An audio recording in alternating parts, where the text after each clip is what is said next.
When you run your own business, it's not if it goes wrong, it's when it goes wrong. And you will come across moments where things go terribly. So I woke up this morning to an email from Amazon saying, we have removed every pair of knee sleeves from our website. We sell quite a bit through Amazon. That's our primary product. That's what we do best with. That's what we're known for. Our knee supports are fantastic.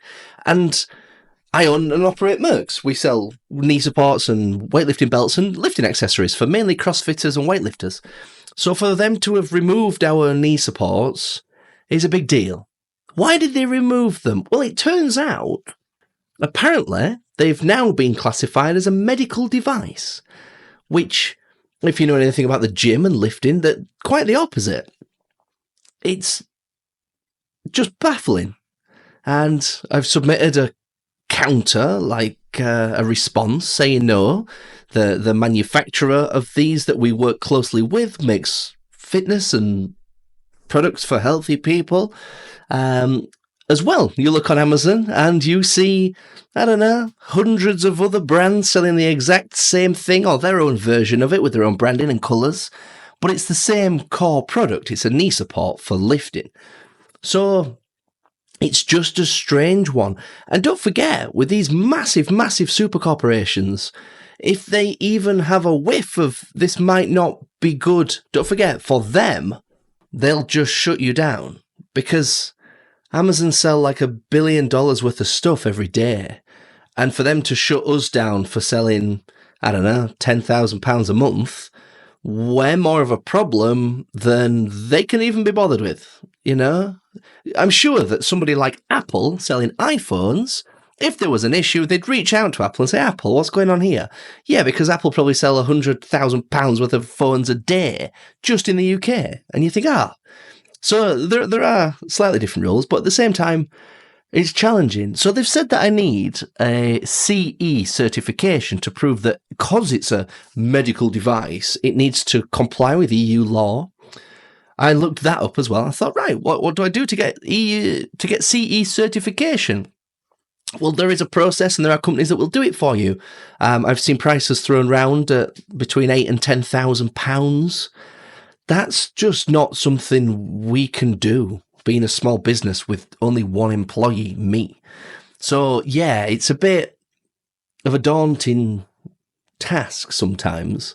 So what am I going to do? So either we stop selling on Amazon, but I don't want to do that because we had plans to expand to Europe and the US, and our products are really renowned for being good. And we do get, we've had orders for, I think, 23 or 24 different countries, including South Korea. We've had quite a lot of people come looking for our knee sleeves, which is great. But it's daunting when the world's biggest retailer just changes their mind overnight. What's most likely happened is we've been reported by a competitor.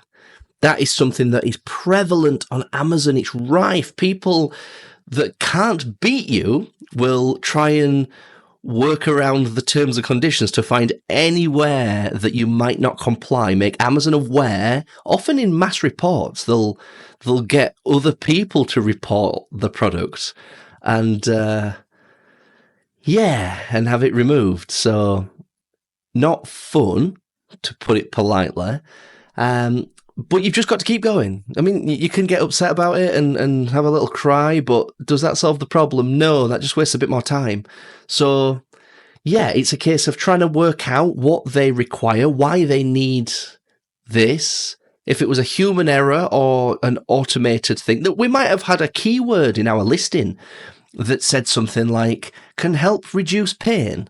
So Amazon were like, right, related to pain, that's got to be a medical product. So it's already done. They have a lot of systems and processes that you don't even realize. I mean, the Amazon Fresh stores that they have in person where you're supposed to walk in, scan your Amazon account, pick up products from the shelf and then just walk out. Amazon put it forward as if they've got all this technology and they're tracking bits and bats from the weights and things you've taken. No, it turns out that they had about 1,000 people in India watching you on the cameras.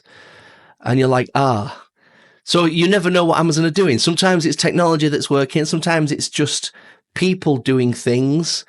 And at the end of the day, you've got to play by their rules. because it's like when you're at school and you're a kid. Whoever owns the football decides when the game ends, because if they're going home, we're all going home. So that's the same with Amazon. So I guess the point of this video was just be resilient. This stuff's hard, man. It's challenging. So yeah, and it's even funny as well, because a lot of problems in business can be solved by money. And that's really hard. If we were Gymshark selling knee sleeves on Amazon, we'd go, right, we'll get them certified by next week. And they'd just send 10 grand to a company that does it, and it would be done. We don't have those resources. I keep saying we, it's only me. I run this business by myself. So, yeah, not fun. But something that I heard in the past, it was, in the future, you will look back on today's problems and deem them to be insignificant, because problems just increase over time and you learn how to handle things. So the only positive way to look at this is, it might feel like a big deal today, but one day this will be comical. I hope to the point where one day we're selling £100,000 worth of stuff a month, and the fact that if we're offline for a month, we only lose £5,000. It's not great, but again, if I get upset about it, then, well, does that solve the problem? No, that doesn't solve anything, actually. So, yeah, be resilient. It's hard, but sometimes there's not much else you can do. Anyway, I'm going to get back to work and try and solve this little riddle out, and I'll keep you updated to see how far we get.